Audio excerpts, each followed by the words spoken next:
Buenas tardes al doctor que nos dará una conferencia desde la comodidad de su hogar en Chile. Gracias primero que nada por aceptar la invitación a esta conferencia y pues procedo a presentar, ¿no? Mi nombre es Osvaldo y voy a ser el moderador de la conferencia magistral a cargo del doctor Juan Carlos Gómez Leighton. La conferencia magistral se titula La rebelión social popular de la ciudadanía subpolítica en una sociedad neoliberal, Chile 2019.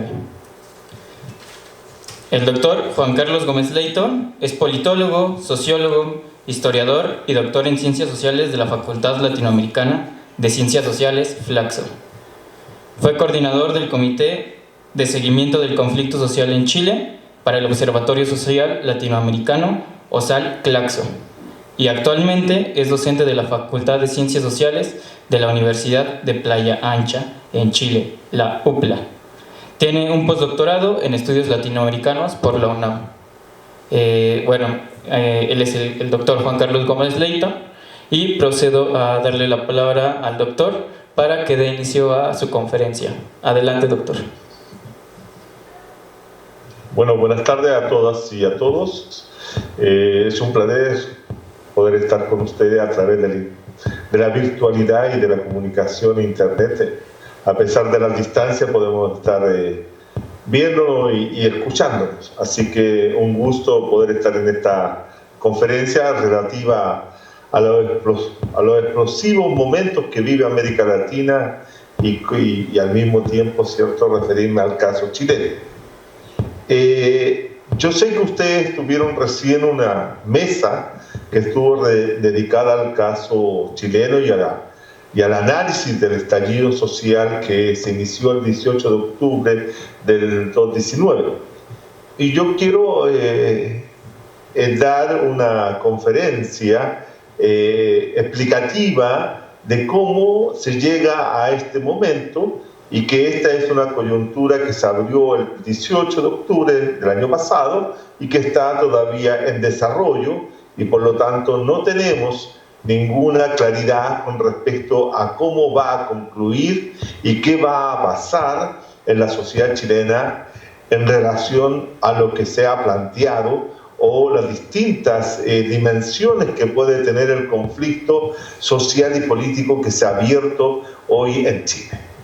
Para esos efectos yo quisiera señalar que esta conferencia va a estar estructurada en 3 o 4 puntos, en las cuales voy a abordar fundamentalmente lo que son los rasgos característicos de la sociedad chilena neoliberal, para luego señalar cuáles son los aspectos centrales del estallido, el proceso mismo que se ha desarrollado del 18 hasta el día de hoy y, en último lugar, cuáles serían las proyecciones posibles que tendría lugar en Chile a partir de esta coyuntura que se abrió el día 18. Parto entonces explicando los orígenes no solo de la rebelión, sino que lo que me interesa es insertar la rebelión actual en lo que es una sociedad neoliberal triunfante como es la sociedad chilena. El concepto de triunfante podría presentar inmediatamente algún grado de complejidad o de polémica dada la situación actual, pero lo que uno tiene que tener claro de que este es un proceso que se abrió hace tres meses atrás, pero que no concluye y no sabemos si el neoliberalismo en Chile va a ser definitivamente derrotado o no. Por lo tanto, este es un conflicto abierto, sin un cierre, sin poder saber si van a triunfar las fuerzas insurrectas o van a triunfar los sectores dominantes. Dicho esto, vamos entonces a lo pertinente. Chile, desde hace un tiempo, ya hace 4 décadas y media, desde 1975, después del golpe de Estado de 1973 que derroca al gobierno de Salvador Allende y al experimento socialista de la Unidad Popular, y el impulso, ¿cierto?, de tratar de llegar a construir una sociedad socialista en los marcos de un régimen democrático, liberal, representativo, como el que era existente en aquella época, ese proceso, esa experiencia histórica es truncada, es abortada violentamente por un golpe de Estado de parte del capital nacional como el del capital internacional. Es decir, las fuerzas reaccionarias, tanto chilenas como mundial y especialmente norteamericanas, van a actuar en Chile para impedir que ese proceso se llevara a cabo. Por lo tanto, lo que viene a partir de 1973-75 es la búsqueda por parte del nuevo bloque dominante de configurar un nuevo tipo de dominación capitalista, una nueva hegemonía capitalista en el país. ¿Y qué es lo que se logra? Se logra instalar un nuevo proceso de acumulación, un nuevo modelo de acumulación, un nuevo patrón de acumulación capitalista, y este nuevo modelo es el neoliberal, que a partir de 1975 en Chile comienza a ser instalado violentamente, con una serie de consecuencias sociales, económicas, culturales para el país. Fundamentalmente, el neoliberalismo lo que instala es una sociedad basada esencialmente en la extracción de recursos naturales, de materias primas hacia el mercado exterior y la importación de numerosos bienes para la sociedad chilena, desindustrializándose el país y terminando con el poder esencial de las clases trabajadoras. Este punto de que se termina con el poder de las clases trabajadoras es esencial para entender lo que ocurre después. El proceso de Salvador Allende es un proceso constituido fundamentalmente desde el poder de la clase, desde el poder de la clase trabajadora que enfrenta al poder del capital y inicia un proceso de expropiación de la propiedad privada, de los medios de producción. Y ese elemento es la reacción de las clases dominantes que van a recuperar a partir de 1973-75 en adelante el control de la propiedad y van a instalar una sociedad basada esencialmente en el capital privado, eliminando cualquier vestigio y cualquier elemento del poder popular o del poder de los trabajadores. La intención de desindustrializar tiene que ver con sacar de la relación fundamental capital-trabajo al trabajo, justamente, al trabajo industrial que era visto como una amenaza. Y por lo tanto, se cambian las características de la sociedad capitalista chilena y se pasa a ser una sociedad desindustrializada, fundamentalmente, ¿cierto?, extractivista en términos de recursos mineros, recursos agropecuarios u otros, ¿cierto?, que tienen baja intensidad de mano de obra. No tienen grandes contingentes de mano de obra para ese tipo de labores, por lo tanto se reduce en cierta forma la clase trabajadora, o la clase trabajadora se transforma en un nuevo tipo de trabajador que va a estar ligado más bien al capital mercantil y al capital financiero y a los servicios. Entonces emerge a lo largo de estos últimos 40 años un nuevo tipo de sujeto social, un nuevo tipo de trabajador que ya no va a tener una misma relación social de producción como era lo que ocurría fundamentalmente en la industrialización. Esto también va a significar una reestructuración global e integral de la sociedad chilena, modificándose tanto lo que son sus relaciones sociales, la construcción de las clases sociales, la configuración de los grupos socioeconómicos, etcétera, etcétera. La sociedad chilena se transforma en una sociedad de mercado.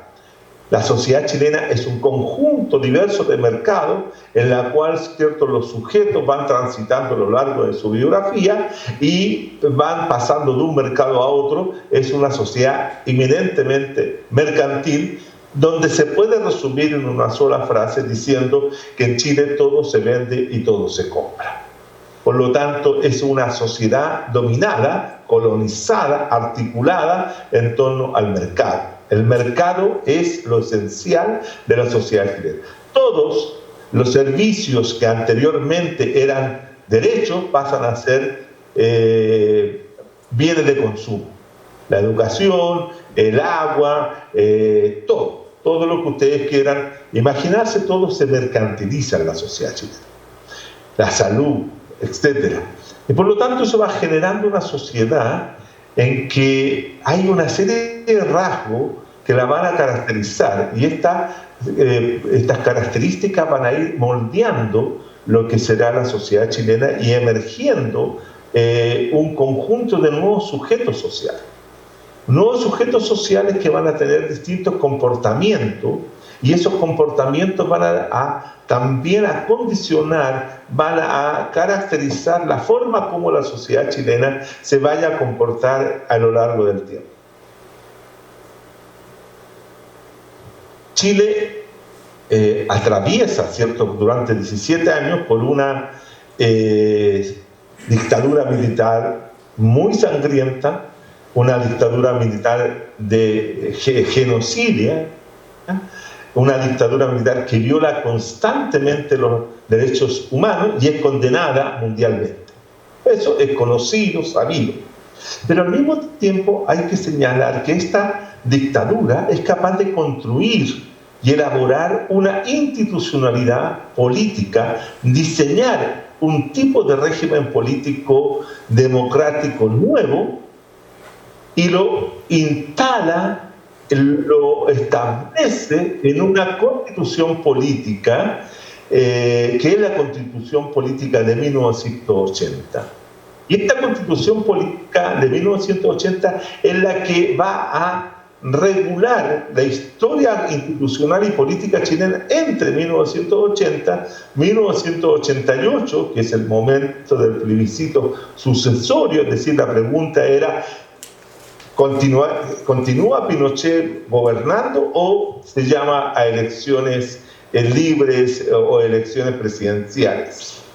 En ese plebiscito Pinochet pierde, no continúa como gobernante, ni como dictador, ni como presidente, como él se autodenominaba, sino que pasa a ser comandante en jefe de las Fuerzas Armadas durante 8 años más.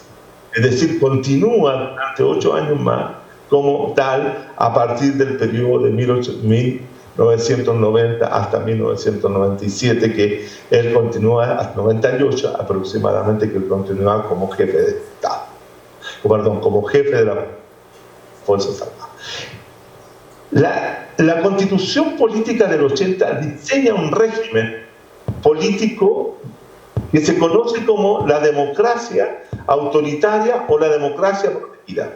Es decir, una democracia que trata de comprimir la participación política de la ciudadanía, trata de evitar la participación activa de la ciudadanía, trata de reducir los partidos políticos al juego de dos grandes sectores de alianzas que van a ser, ¿cierto?, la concertación de partidos políticos por la democracia y la derecha, que van a competir durante un tiempo largo, ¿cierto?, 20 años, y se van a disputar el poder durante todo ese periodo. Pero la Constitución Política de los 80 está hecha, ¿cierto?, para durar en el tiempo. Esta Constitución Política no fue discutida, no fue rechazada, no fue modificada ni reemplazada con la llegada de la democracia, comillas, democracia, que no es la democracia liberal representativa ampliada, sino que una democracia restrictiva. Entonces ya tenemos que, a partir de 1990 en adelante, tenemos un régimen político democrático defectuoso. Tenemos un régimen político democrático que no puede ser calificado como una democracia plena, no puede ser considerado, ¿cierto?, una democracia, sino que una forma nueva de régimen autoritario que mezcla el autoritarismo con elementos de la democracia. ¿Cómo son las elecciones? ¿Cómo es la vigencia de los partidos políticos? Etcétera. Pero todo esto enmarcado dentro de una constitución política tremendamente rígida. Es imposible modificar, con los quórum que se establece en el Congreso, en el Parlamento, porque son muy altos y por lo tanto impiden su democratización. Esta constitución política constituye, ¿cierto?, la jaula de hierro, por decirlo de alguna forma, donde la derecha, o mejor dicho, el capital mercantil financiero extractivista logra una protección para que no se puedan, ¿cierto?, reformar ni modificar las bases económicas establecidas por la dictadura a partir de 1975. Es decir, el modelo económico neoliberal está profundamente protegido y enmarcado en esta constitución política. Por lo tanto, en Chile hubo lo que hubo en otras sociedades latinoamericanas, como es las transiciones de un régimen democrático a un régimen autoritario a un régimen democrático, como pudo haber sido en Argentina, como pudo ser en Uruguay, Brasil, etc. Sino que en Chile lo que hay es una transición de un régimen dictatorial personalizado en la figura de Pinochet a un régimen democrático, protegido, elaborado, diseñado por los propios autoritarios. Y esa transición duró aproximadamente unos meses entre el plebiscito del 1988 y las reformas constitucionales de junio de 1989 y la puesta en marcha a partir de 1990 del régimen propiamente tal, este régimen democrático protegido. Por lo tanto, en Chile no hay una transición que implique una ruptura, un quiebre, ¿cierto?, una suspensión de la institucionalidad tanto económica como política y social establecida por la dictadura. Todo lo contrario, lo que hay es una continuidad en un régimen de derecho que tiende a respetar, comillas, los derechos sociales, los derechos ciudadanos, pero enmarcado en una constitución política profundamente antidemocrática. Teniendo claro aquello, ¿cierto?, los gobiernos de la concertación que se inician a partir de 1990 en adelante, lo que hacen es administrar, gobernar el mercado, introduciendo correcciones a las distintas situaciones que el neoliberalismo podía presentar. Es decir, se hacen correcciones a las fallas de mercado para que el mercado funcione mejor. Y por lo tanto, en ese sentido, Chile se convierte a lo largo de estos últimos 30 años, del 90 en adelante, en una sociedad neoliberal triunfante, donde el triunfo se va a materializar en una clase política, en una clase empresarial totalmente ligada al mercado internacional, al capital internacional y fuertemente instalada en la sociedad chilena. Eso, sin duda, va a estar relacionado, ¿cierto?, con un proceso de crecimiento económico que se da desde 1985 en adelante, en la cual se superan los elementos más fuertes de la crisis de la deuda y van creando las condiciones de un crecimiento económico que sí va a generar aquello que los neoliberales siempre han dicho, que es el chorreo, que es la caída, ¿cierto?, de la riqueza, si ustedes quieren, o del crecimiento hacia otros sectores sociales.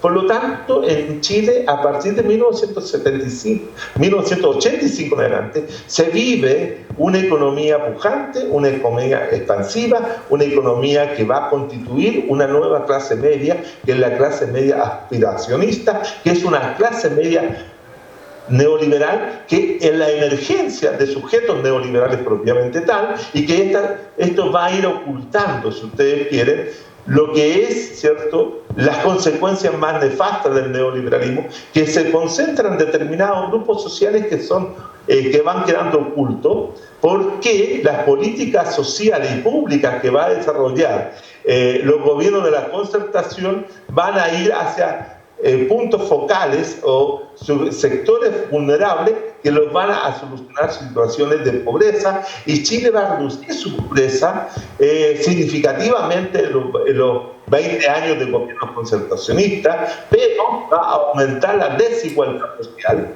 la desigualdad económica y la desigualdad cultural e incluso la desigualdad política. Por lo tanto, la sociedad neoliberal se va a caracterizar por ser una sociedad profundamente desigual. Este es un dato que no hay que nunca olvidar. Una sociedad neoliberal es una sociedad profundamente desigual, fragmentada en ese aspecto. Pero al mismo tiempo genera condiciones para que ciertos sectores de la sociedad se vayan incorporando al mercado. El mercado tiene una cualidad en la sociedad neoliberal que es fragmentarse para atender a todos los grupos sociales que en ella interactúan o participan. Por lo tanto, hay un mercado para los sectores acomodados, para los sectores socioeconómicos ABC1, si ustedes quieren, y para los sectores inferiores también. Entonces, hay toda la sociedad es un mercado, pero todos los grupos están estamentalmente ubicados en el sector primario. Entonces también se vuelve una sociedad, como decíamos ya, profundamente mercantil. Pero al mismo tiempo se vuelve una sociedad profundamente competitiva, porque el mercado hace competir a la gente y por lo tanto todos compiten por obtener mejores condiciones. Se vuelve una sociedad consumista. ¿Por qué? Porque es una sociedad de mercado. El consumo lo hace todo. Entonces, en ese sentido, todos tratan de consumir todos los bienes que te entregan al interior del mercado. Por otro lado, ¿cierto?, esta es una sociedad que se vuelve despolitizada. La política pierde sentido porque ya la política no atiende a las masas, ya no atiende las necesidades de los grupos humanos, ya no atiende las necesidades de los sectores populares. La política se aleja de aquello porque la política se encarga de administrar el mercado. La política se transforma solo en administración del mercado, pero no ya, la política no es el gobierno de la sociedad, sino que es el gobierno del mercado. Y por lo tanto, los ciudadanos, los sujetos de estas sociedades neoliberales resuelven sus problemas no apelando a la política, sino que apelando al mercado. Por eso exigen muchas veces a lo largo de estos 30 años más mercado para poder participar en él. Y que el mercado funcione mejor de lo que está funcionando para que ellos puedan tener servicios adecuados para satisfacer sus necesidades.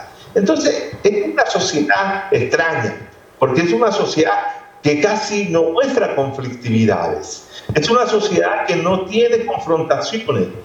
A lo largo de los últimos, de los 90 hasta el 2000, hay una sociedad que vive, hasta el 2010 aproximadamente, una sociedad que vive en paz, la paz neoliberal, sin pos. Tal vez la única conflictividad fuerte que había en la sociedad chilena, y hay en la sociedad chilena, es la que se refiere al conflicto que mantienen los sectores mapuche, los pueblos originarios en el sur de Chile, que plantean desde a partir de los años 90 y en relación a los 500 años de la invasión, ¿cierto?, a partir del 92, la reivindicación no solo de la tierra, sino de un territorio de autonomía y gobierno propio, ¿no? Entonces, ahí hay una conflictividad marcada por un movimiento social con identidad, con proyectos y con un claro adversario que es el Estado chileno. El resto de la sociedad, entre estos años, de los 90 hasta los 10, se mantenía, por tanto, relativamente calma, relativamente en paz. Con conflicto, sí, no es que desaparezca el conflicto, sino que lo que yo quiero resaltar es que acá hay un nuevo tipo de conflicto. El conflicto ya no se da solo en la relación capital-trabajo, como era lo propio de la sociedad industrial, sino que hoy día en una sociedad neoliberal el conflicto se da en tres dimensiones, si ustedes quieren.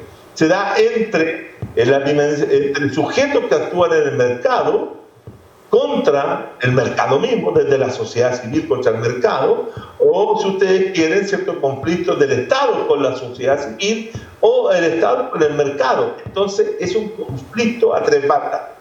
Entonces hay conflictos nuevos que emergen en una sociedad neoliberal, que son distintos y son de una característica totalmente diferente a lo que se gestaron en los periodos anteriores y en las sociedades todavía industriales tradicionales, porque estamos en presencia de una sociedad neoliberal. Yo tengo la impresión de que esto hay que entenderlo claramente, porque si no se entiende, tampoco se comprende cuál es el tipo de conflictividad que emerge.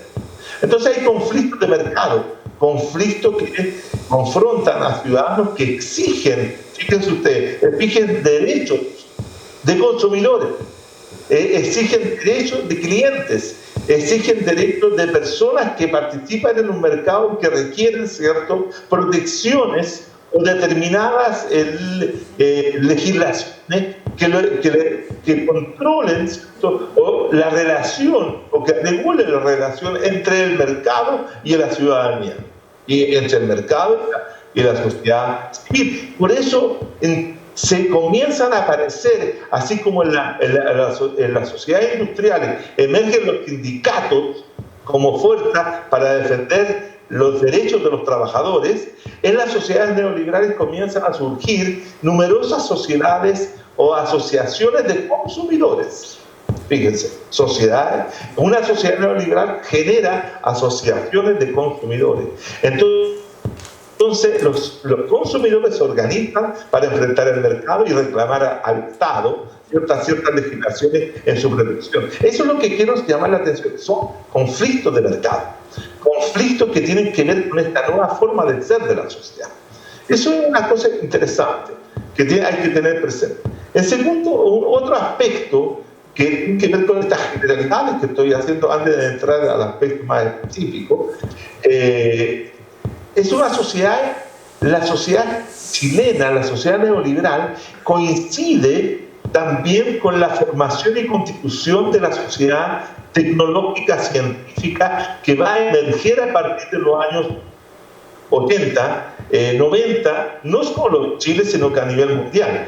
Es decir, va a comenzar a hacerse presente esta revolución tecnológica, esta revolución científica que va a implicar nuevas formas de comunicación, el predominio, ¿cierto?, de las formas del Internet, de las redes sociales, y sobre todo de un aparato que se transforma en un elemento fundamental y central de las relaciones humanas, que son, por ejemplo, los celulares, y las celulares con su capacidad de interrelacionar individualmente con todos y con otros, ¿no? ¿Cierto? Hay una conexión.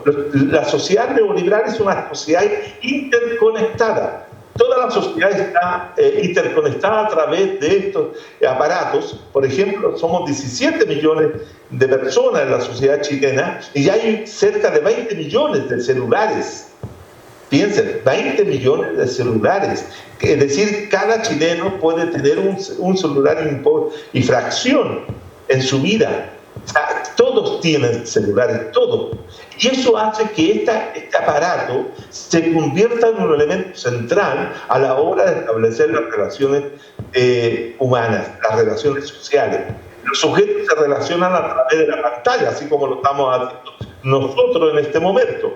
El WhatsApp, el Instagram y otros, ¿cierto?, se transforman en mecanismos de comunicación, aunque los sujetos no tienen que estar viéndose. Téngalo presente de que ese es un hecho fundamental. Esta relación de lo que significa una sociedad interconectada, asociativa, colectiva, han existido siempre. Lo nuevo de esta situación es lo instantáneo, lo inmediato.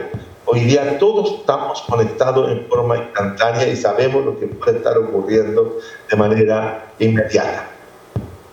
Esto es un hecho que hace que también el proceso de socialización transforme.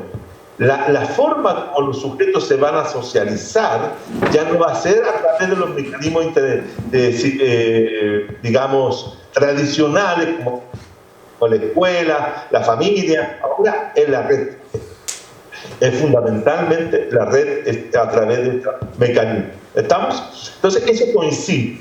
Y lo digo porque esto va a tener mucha importancia para el momento del estallido.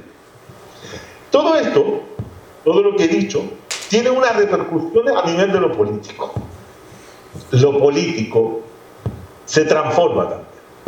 Lo político comienza a perder la centralidad que había tenido, o la política pierde centralidad en lo que había sido en las sociedades anteriores latinoamericanas o la misma sociedad chilena.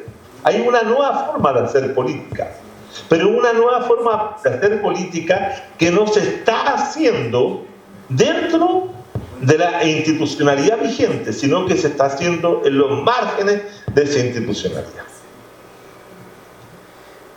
La política queda atrapada por los partidos políticos, queda atrapada por los partidos del orden, queda atrapada por los partidos conformes con la manera como se hace la transición en Chile. La clase política se vuelve cada vez más elitista, separada de la ciudadanía, porque no se requiere salvo para los momentos de elección. Pero aquí hay un elemento también que quiero llamar la atención. El fenómeno democrático, la democracia que siempre tuvo y tiene, y ustedes lo saben bien en México, como elemento central los procesos eleccionarios, que en un momento determinado en la historia la participación y el voto universal se vuelve como el elemento central, el elemento que va a ordenar la vida democrática. En las sociedades neoliberales eso pierde todo sentido. El voto deja de ser significativamente importante. La ciudadanía comienza a abandonar la política, se comienza a ir del espacio político y los políticos y los partidos políticos comienzan a desprenderse de la ciudadanía. Lo que les interesa a los partidos políticos es tener alguna clientela política permanente, algunos militantes y algunos adherentes que puedan otorgarle los votos suficientes para estar dentro del Parlamento y tener el control de ciertas dimensiones de la sociedad. Pero si no, no le interesa el resto. Entonces, ¿qué es lo que sucede? Las sociedades neoliberales comienzan a perder gente, comienza a perder ciudadanía y la ciudadanía se comienza a ir de la política. En Chile, claro, nosotros tomamos las primeras cifras en 1988, Chile tenía 8 millones de personas inscritas. Piensen ustedes que la dimensión del país es bastante pequeña en relación a México. Ustedes son cerca de 80, 90 millones de personas. Acá nosotros andamos recién, nos llegamos a los 20. Somos menos personas que los que viven en Ciudad de México. Así que, entonces, cuando yo hablo de 8 millones, pues para ustedes no puede ser nada, pero para nosotros es mucho. Entonces, 8 millones de personas eran las que votaban en el año 1988-89, cuando comienza esta democracia protegida. ¿Y qué es lo que llegamos? Llegamos a 2017, en la última elección de cuando sale elegido por segunda vez el presidente Piñera. ¿Y cuánta gente participó? Participó apenas 5 o 6 millones de personas. O sea, participó menos gente de la que participó en 1988 y menos gente de la que había participado en las elecciones anteriores. Y del universo total de electores, que eran 14 millones y fracción, participaron cerca de 5 o 6 millones. Es decir, estamos hablando de una abstención o no participación electoral cercana a los 52 o 53% del padrón electoral total. O sea, eso es simplemente generar una democracia elitista, una democracia pequeña, con escasa participación, y al mismo tiempo una escasa participación significa baja legitimidad. Sin embargo, y esto es lo central y lo fundamental que yo quiero llamar la atención, es que crea una ficción. La democracia liberal representativa crea una ficción, que es otorgar a los gobiernos y a los ganadores, si ustedes quieren, una mayor cantidad de porcentaje que lo hace pensar que tienen el apoyo mayoritario de una sociedad. Por ejemplo, los votantes efectivos de Piñera fueron a cerca del 26% del padrón electoral, 3 millones y tanto. Pero el CERVEL, al calcular el servicio electoral, al momento de calcular cuál es la representatividad del gobierno del presidente Piñera o el presidente Piñera, le otorgó el 54% de los votos. 54%. ¿Se dan cuenta entonces? El gobierno entró pensando que tenía una gran mayoría de gente en apoyo, y lo que era una ficción era, ellos lo saben, pero ellos lo presentan a la comunidad cuando hablan, cuando aparecen en los medios diciendo que ellos fueron votados por mucha gente, y en realidad es una ficción. Y eso genera, ¿cierto?, una serie de condiciones en la cual, ¿cierto?, todo esto es una falsedad. La democracia liberal representativa termina siendo una ficción y una mentira, porque no tienen la representatividad, no tienen, ¿cierto?, los apoyos electorales que los servicios electorales le otorgan, ya sea el IFE en el caso mexicano o el CERVEL en el caso chileno. Entonces, ahí hay una ficción que de no corregirse, esto va a seguir dándose a lo largo del tiempo. Bueno, ¿qué sucede? Por otro lado, aparte de esta distorsión que les señalo, la ciudadanía política, se produce en la ciudadanía una fragmentación. Cuando uno observa la cifra y mira la forma como está distribuida la ciudadanía política, puede perfectamente darse cuenta que existen tres grandes grupos. Una ciudadanía política que yo denomino la ciudadanía tradicional, la ciudadanía política tradicional, que es una ciudadanía que tiende a concebir la política como se hacían durante el siglo XX, donde son adherentes a partidos políticos, son clientes de partidos políticos, participan en los procesos electorales, hacen campaña, viven la política de la forma como se vivía en el siglo XX. Por eso son ciudadanos tradicionales.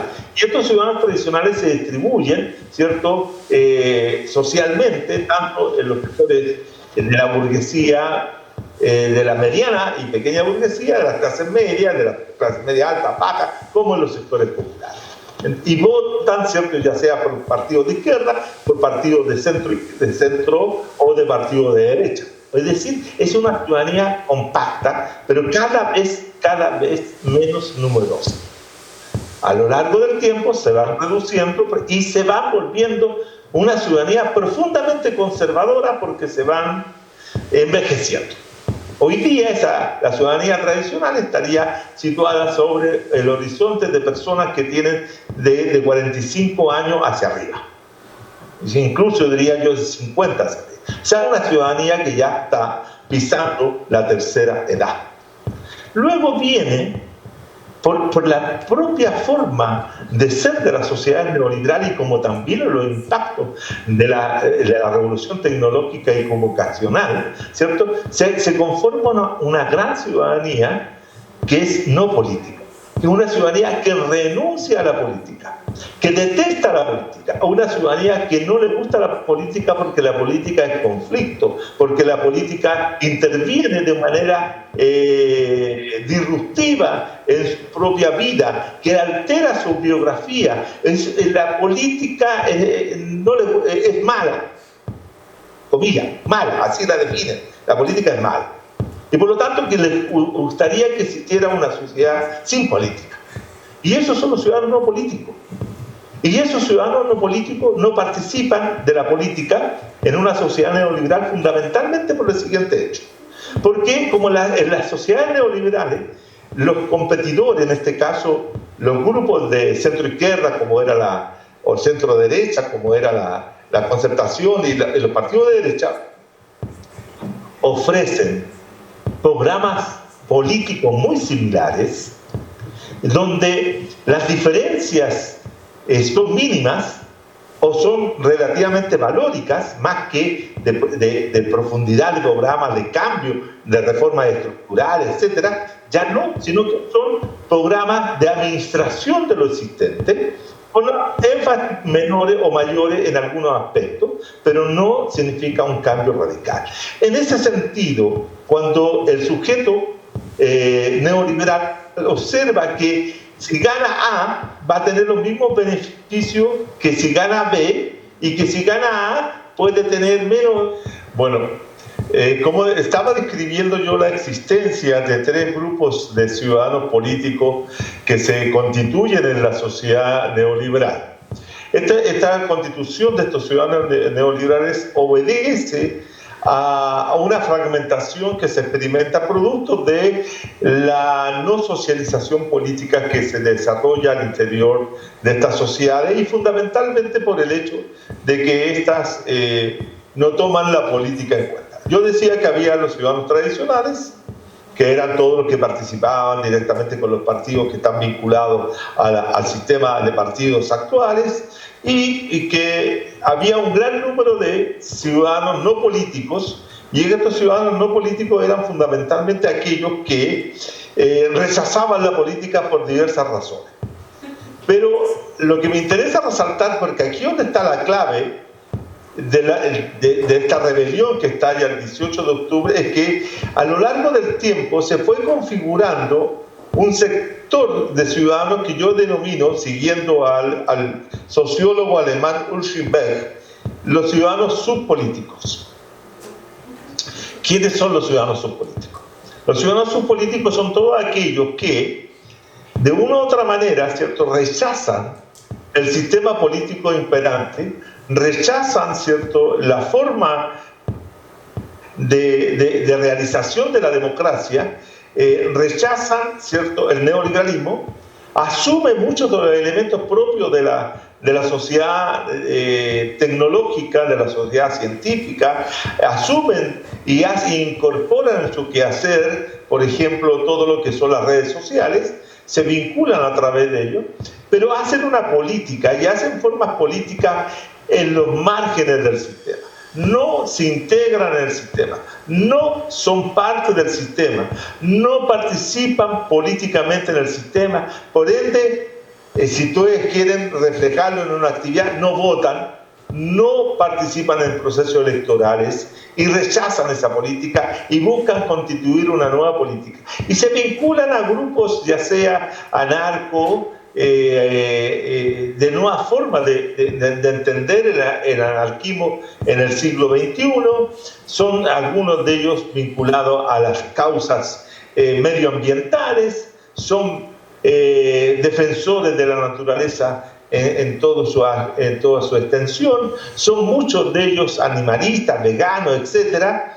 Son excombatientes de muchas causas, pero que hoy día, ¿cierto?, ven que la forma de civilización que se está desarrollando en las sociedades actuales, y especialmente la forma como el neoliberalismo explota la naturaleza, está llevando a una destrucción del planeta, y por lo tanto quieren hacer otra sociedad, quieren construir otra civilización, quieren dar cuenta de los graves problemas por los cuales atraviesa nuestra civilización actual.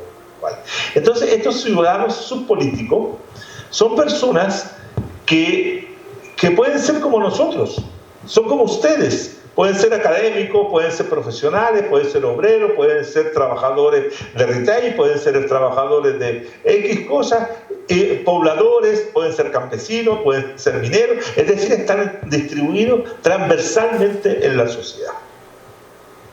Pero sí que tiene un elemento de rechazo a la sociedad actual.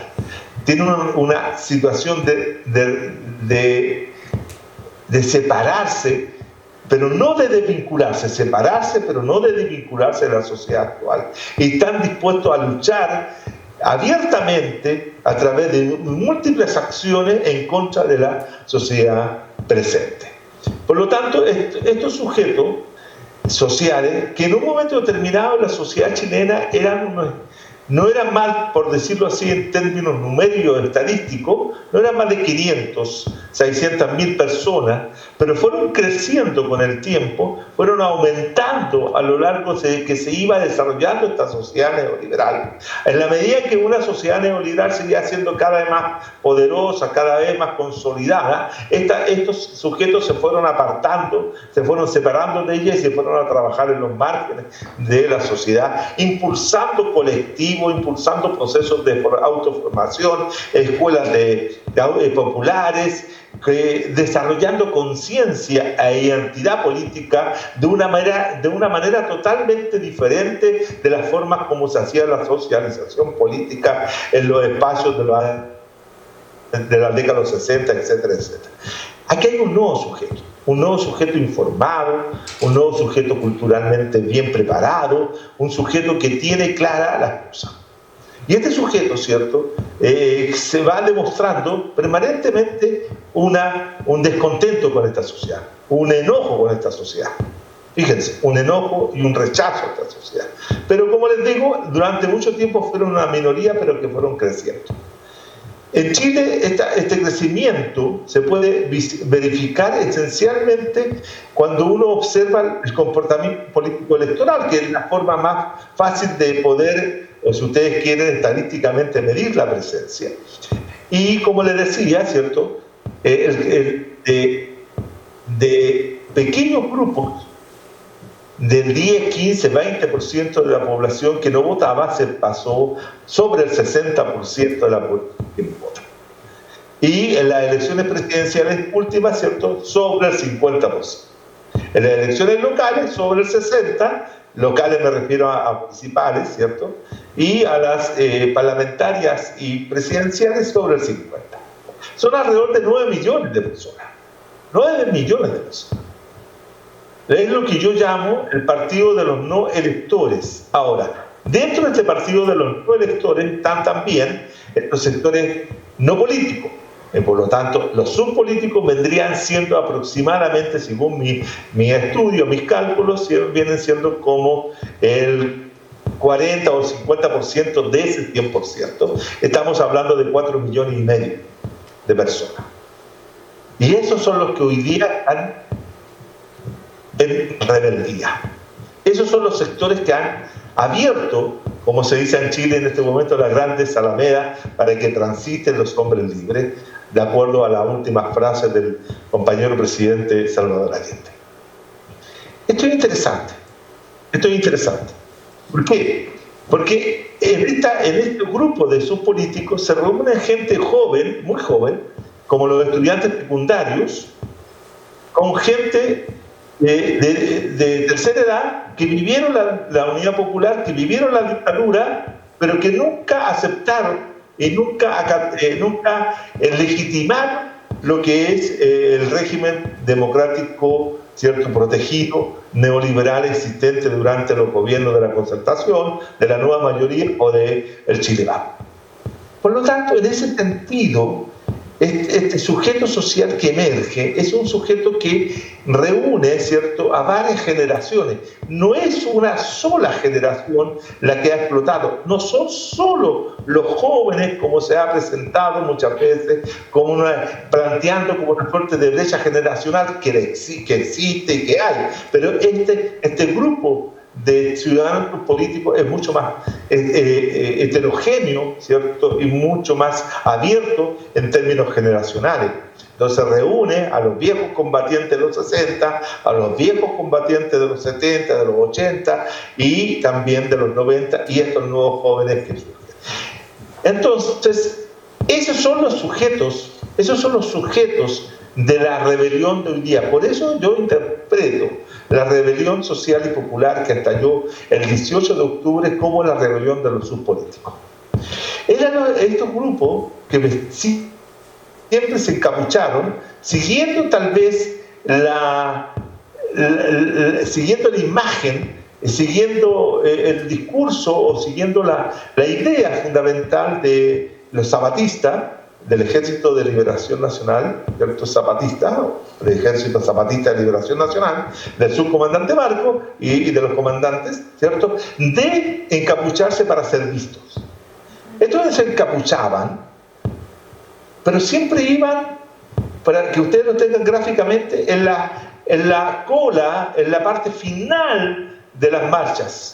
Y las marchas, ¿cierto?, y avanzaban siempre con sus dirigentes principales adelante, que eran ordenados, que pedían permiso para marchar, y estos se unían a la marcha en la parte de atrás, en la retaguardia de la marcha, y ahí ellos ocasionaban una serie de actividades de resistencia, atacaban a los símbolos del capitalismo, etcétera, etcétera, y todo el mundo, toda la clase política, tanto opositora como no opositora, y todo en general condenaban a estos encapuchados, estos vándalos, esta gente que cómo era posible que destruyeran todo lo que se le encontraba a su paso. Sin embargo, a partir del 18 de octubre se revierte esa situación y estos encapuchados pasan a ser los, comillas, los héroes de la rebelión. Son aplaudidos, celebrados, homenajeados por todos aquellos que están a favor de la rebelión, obviamente condenados por todos aquellos que no están a favor de la rebelión y que los consideran como vándalos, fundamentalmente violentistas, etc.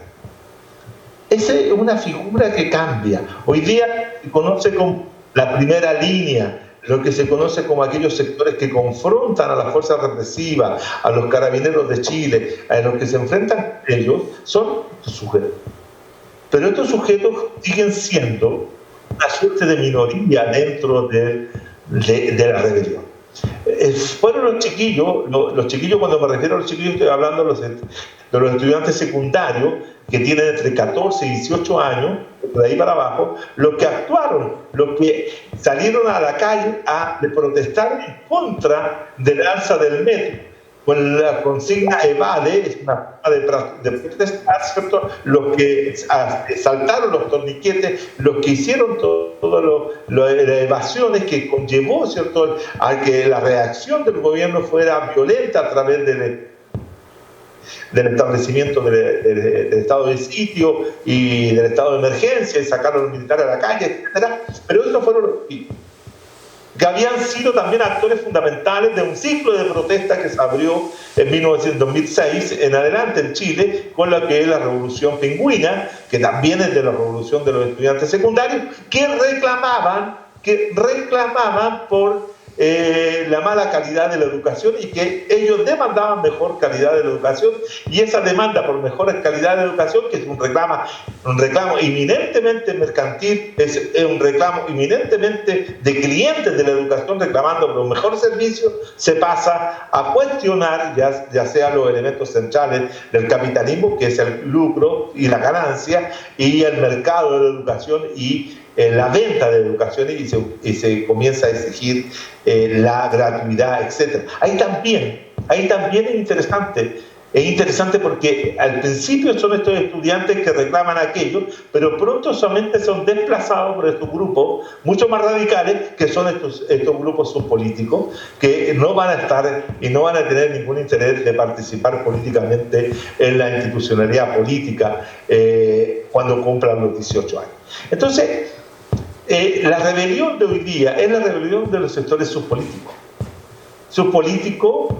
y que están planteando no necesariamente el cambio de constitución política, sino que los sectores subpolíticos están exigiendo el fin del sistema capitalista neoliberal, están exigiendo el fin del sistema democrático liberal, están exigiendo el fin de todo el orden político social constituido en todo el capitalismo. Su radicalidad es mayor que pedir simplemente el cambio de una constitución política. Ahí hay una diferencia sustantiva que va a quedar muy reflejada en lo que podría ser la proyección de este movimiento en los próximos meses. se va a dividir esta rebelión. Esta rebelión se va a bifurcar en dos sectores o varios sectores, en aquellos sectores que van a seguir manteniendo una lucha confrontacional, radical, directa contra el sistema, y aquellos que van a buscar, ¿cierto?, encontrar en el cambio político constitucional un nuevo orden político para recuperar el control, para recuperar la estabilidad, para recuperar el crecimiento, para recuperar las formas económicas y sociales anteriores al 18, es decir, para recuperar el neoliberalismo. Y por lo tanto, lo que aparece como una lucha contra el neoliberalismo está claramente situado en un sector, pero no en toda la ciudadanía que hoy día ha salido a la calle. La salida a la calle masiva ha sido esencialmente de estos sectores. Cuando el presidente Piñera y la clase política decidió sacrificar la constitución política de 1980, hubo un replique inmediato de los sectores medios, de los sectores más moderados, de los sectores que están de acuerdo con esa salida, de una salida constitucional, y abandonaron el apoyo a los sectores subpolíticos, y estos son los que siguen hoy día manteniendo la rebelión, sea en los espacios territoriales, ya sea en las poblaciones o barrios, ya sea en las regiones, ya sea, ¿cierto?, todos los días viernes en la Plaza Dignidad, son los que mantienen la rebelión, pero no necesariamente son los que están conduciendo, no son necesariamente los que están dirigiendo el proceso. El proceso de salida de la rebelión la está logrando hoy día conllevar y establecer un cronograma de salida el gobierno y la clase política. Y eso van a ser apoyados, como les decía, por los ciudadanos tradicionales y sin duda también por los ciudadanos no políticos que, asustados, que se sienten amenazados por la rebelión social de los subpolíticos, proceden a apoyar a estos grupos para que estos logren, ¿cierto?, controlar a los subpolíticos.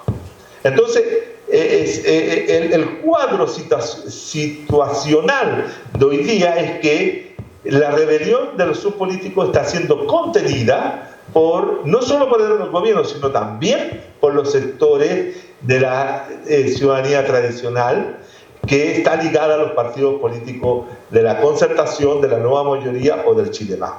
Entonces, ¿qué va a pasar? ¿Qué va a ocurrir? ¿Tendrán los subpolíticos una capacidad política, ¿cierto?, organizativa, para poder irrumpir aún más todavía sobre la estructura de la dominación y sobre la estructura de hegemonía del neoliberalismo para ir desmontando? ¿O van a ser rechazados, impulsados nuevamente hacia los márgenes por parte de la propia ciudadanía que muchas veces está descontenta, no del sistema político, sino fundamentalmente de lo que es la forma como se maneja el mercado? No están en contra del mercado, quieren mejor el mercado, quieren que el Estado actúe y mejore la forma del actual, pero no quieren el mercado. Hay una contradicción que hoy día no se observa en la rebelión, porque todavía estamos con el humo, como dice Brudel, ¿cierto?, con el humo explosivo que nos muestra que la rebelión está en marcha, pero no está concluida. La solución constitucional sirve para un sector, para el sector de la ciudadanía tradicional, pero no sirve ni responde a las demandas de los ciudadanos neoliberales.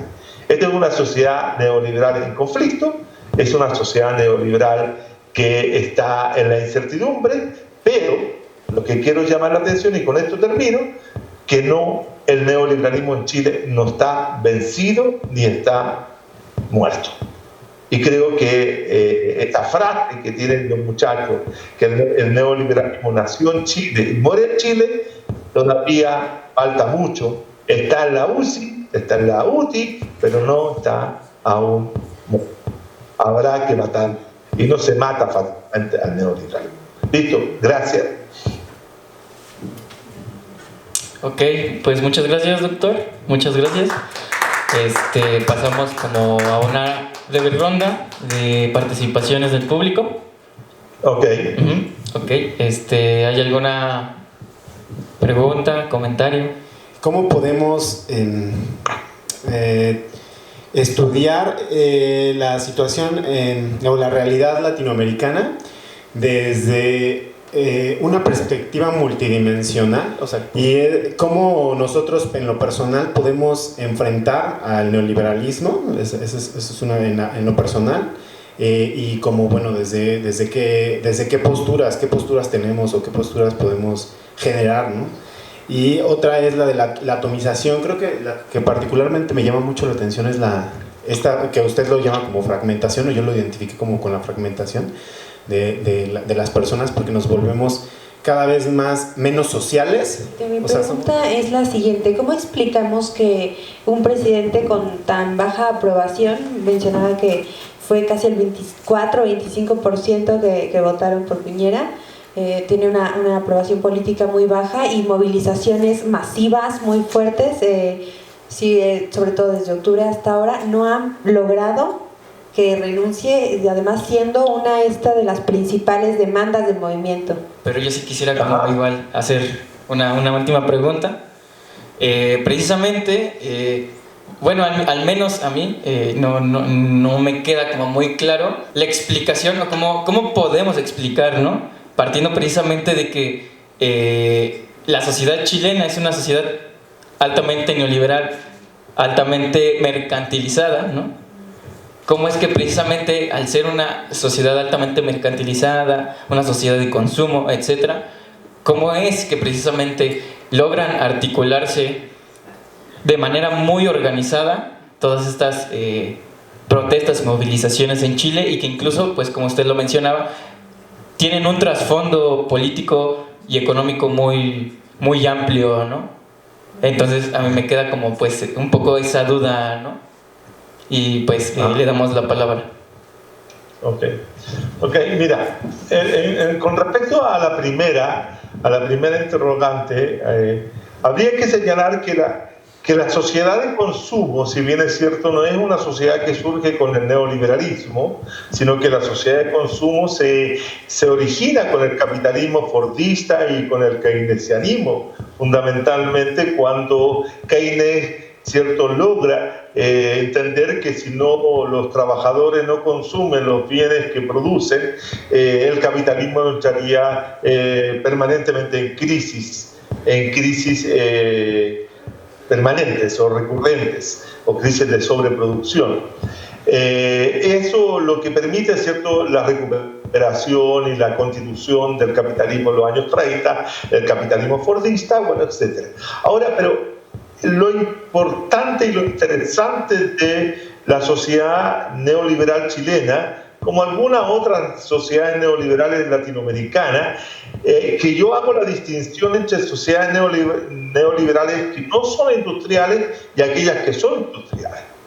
Por ejemplo, la sociedad chilena es una sociedad consumista no industrial, es decir, todos los bienes materiales y mercancías que se compran, que se consumen en la sociedad, son traídos desde el exterior, son traídos, ¿cierto?, de los mercados asiáticos o de otros lugares. Y Chile lo que hace es vender fundamentalmente hacia el exterior productos de naturales, fruta, pescado, cobre, etc. Por lo tanto, la forma como se organiza esa sociedad de mercado de bienes importados cambia la relación capital-trabajo, porque ya no hay un proceso manufacturero, industrial, productivo, que vaya a establecer la relación entre los sujetos, sino que va a ser una relación de servicio donde un sujeto va a tratar de participar como vendedor en un retail, donde va a tratar de participar como vendedor en un centro comercial, en casas comerciales, así pensando como lo que hay en Perisur, ¿no?, grandes casas comerciales de mucha gente consumiendo y vendedores que a veces están ahí tratando de obtener ganancia a partir de las ventas que obtienen, porque no tienen salario, sino que sobre lo que venden. Eso cambia la relación y hace que el sujeto también tenga una relación distinta con el proceso laboral, porque ya no es un proceso productivo, y eso va cambiando.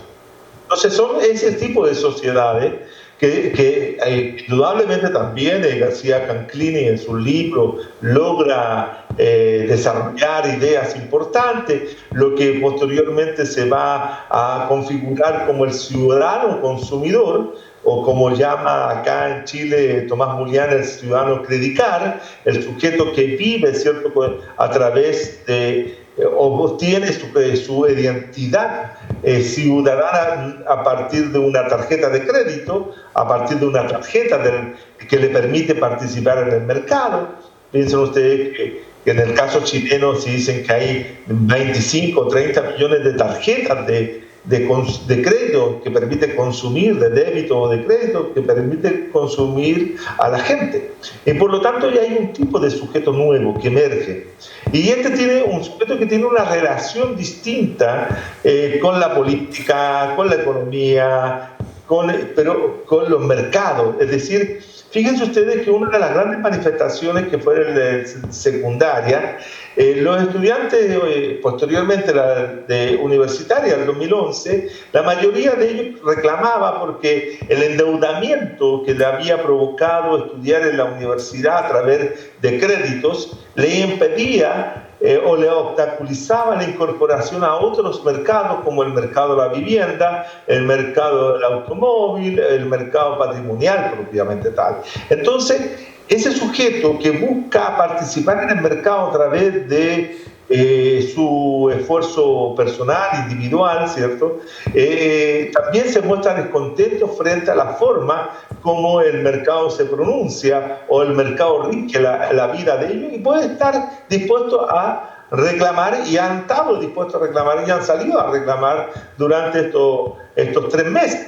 Pero ellos no tienen una postura radical de transformación de la sociedad, tampoco quieren que se elimine el mercado. Por ejemplo, para la revolución de los estudiantes universitarios, la rebelión de los estudiantes universitarios, que fue también por el crédito fiscal o por la gratuidad, una de las formas de terminar con el mercado de la educación en Chile era terminar con las universidades privadas. Es decir, terminar definitivamente con las universidades privadas para que las universidades públicas fueran las que absorbieran la cantidad de alumnos que salen todos los años de la enseñanza media a cursar la enseñanza superior. Y por eso fue resistido por los propios estudiantes.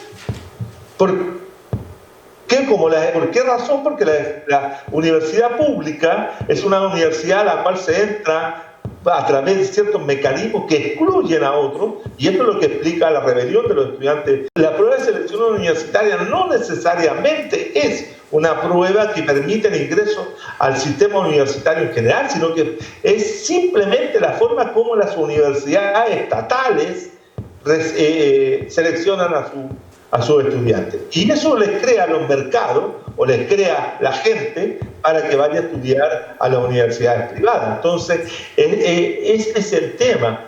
Una forma de terminar con la educación de mercado, terminar con las universidades, es terminar con las universidades privadas para que puedan participar los estudiantes directamente en las públicas. Y por lo tanto es una sociedad que todo se maneja con crédito. Es una sociedad evidentemente muy norteamericanizada en ese aspecto, muy americanizada en ese aspecto. Una sociedad que vive del crédito. En ese aspecto es una sociedad de consumo. Y por eso los sujetos se asumen como ciudadanos consumidores. Por eso les decía, acá los ciudadanos se organizan y demandan al mercado reparaciones cuando se sienten abusados, cuando se sienten perjudicados por decisiones que toma el mercado, como son las colusiones, etcétera. Aquí hubo una devolución a todos los ciudadanos consumidores de papel, confort, o servilleta, papel de, ¿cómo se llama esto? Clinic y pañuelos desechables, etcétera, etcétera. Todo lo que tenga que ver con el mercado del papel fueron recompensados y todos recibimos nuestras cuentas de cuenta RUT 7.000 y tantos pesos que la empresa de ese papel nos devolvió por habernos abusado durante muchos años con precios monopólicos. Entonces, eso cuando estamos hablando de conflicto neoliberal, estamos pidiendo a ese tipo de conflicto. Ese tipo de conflicto no existía en la sociedad fordista, no existe en una sociedad industrial propiamente tal, solo existe en la sociedad neoliberal. Y por eso es la característica. En segundo lugar, con respecto a la pregunta de la aprobación o no, en América Latina,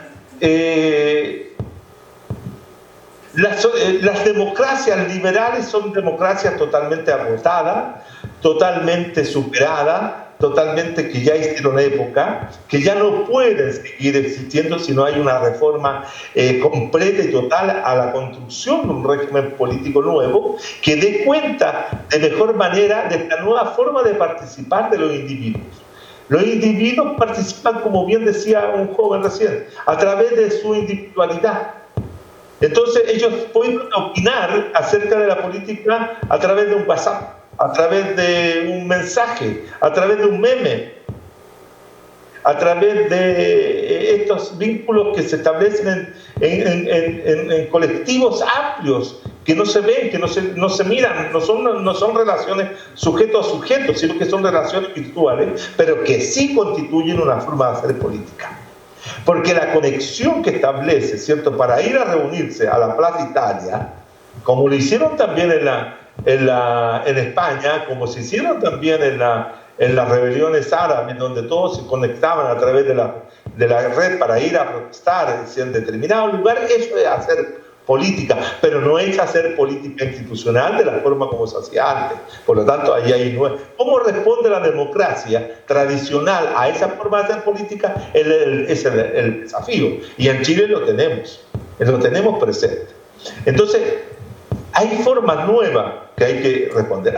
Bueno, volviendo al tema de la representatividad. Chile presenta una crisis de representación hace largo tiempo y, como les digo, son subsanadas por esta ficción que hacen los servicios electorales de crear mayorías artificiales o mayorías que no tienen que ver con la realidad, y hace que, por ejemplo, el presidente Piñera, con un 26%, ¿cierto?, salga electo presidente otorgándole el 54%. Claro, cuando salieron 1.200.000 o 1.500.000 personas o 4 millones de personas a la calle en el 25 de octubre, evidentemente que había gente para hacerlo. Si cuando Piñera asumió había cerca de 9, 10 millones de personas que estaban en contra, o le era indiferente, o simplemente habían votado por otro candidato. Por lo tanto, Piñera sabía que tenía una oposición de esa naturaleza, y por lo tanto sacar 4 millones de personas a la calle no constituye algo novedoso, si ustedes quieren, porque había capital ahí que estaba. Ahora, en América Latina son muy pocos los presidentes que pierden el gobierno o dejan el gobierno solamente porque las encuestas le asignan bajas aprobaciones. Pensemos que el presidente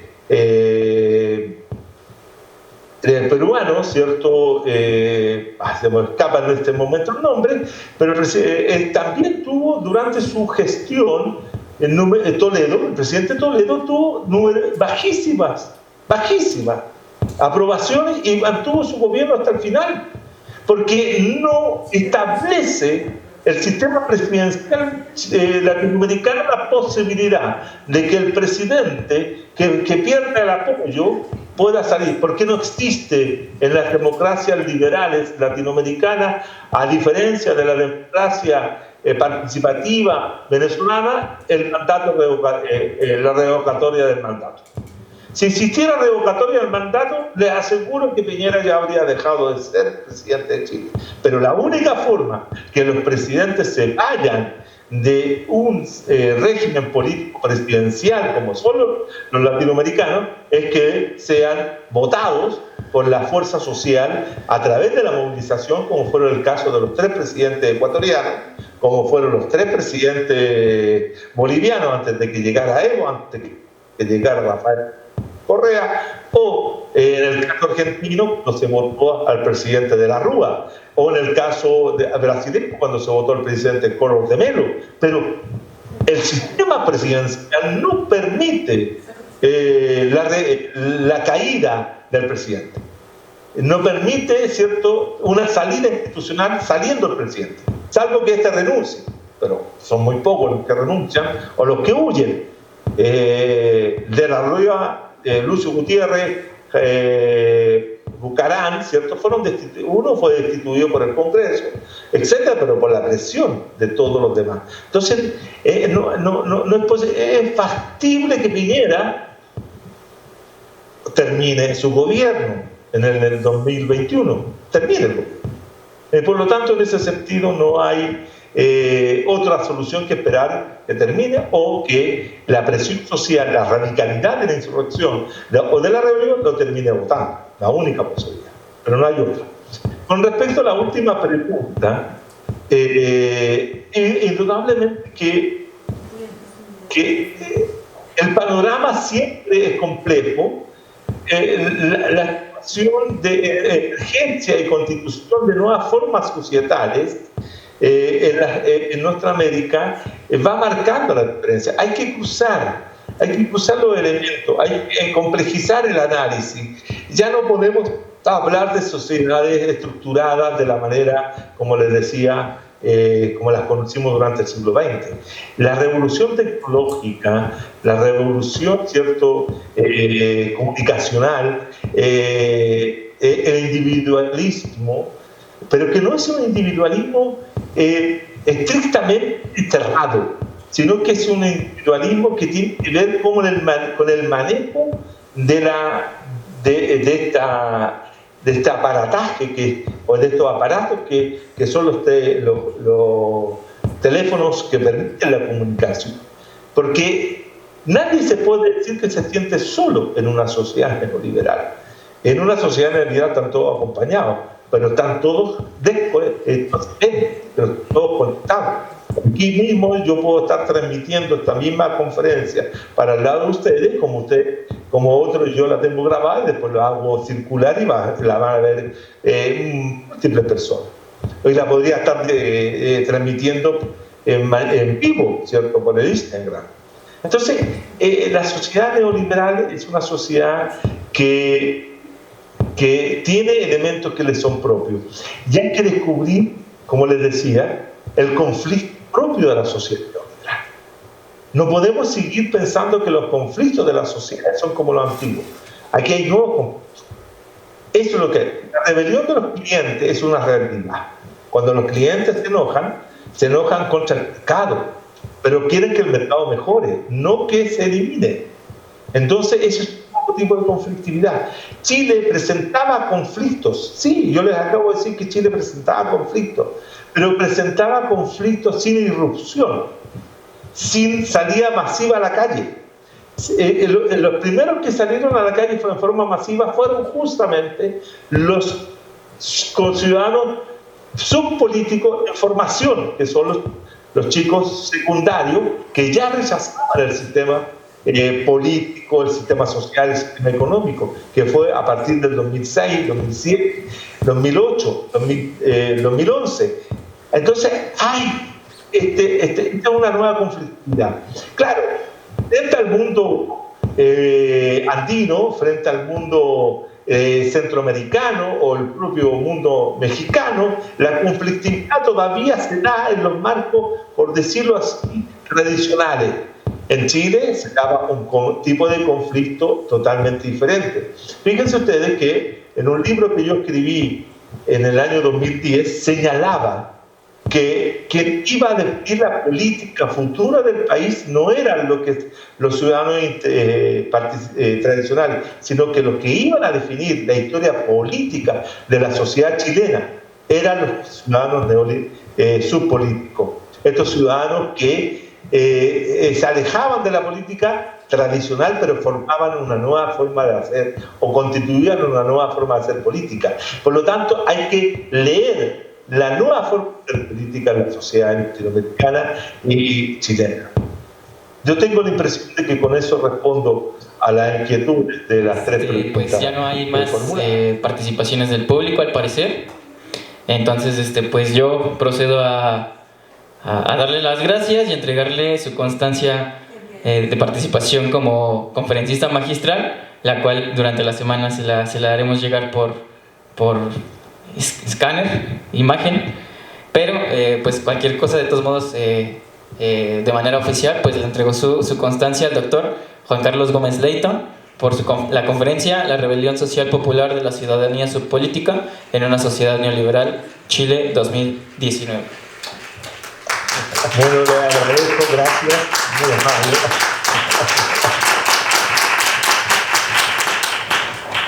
Le espero para poderla juntar a las otras constancias de la misma universidad que he estado yo en otras oportunidades ahí en la UAM, Azcapotzalco. Así que gracias.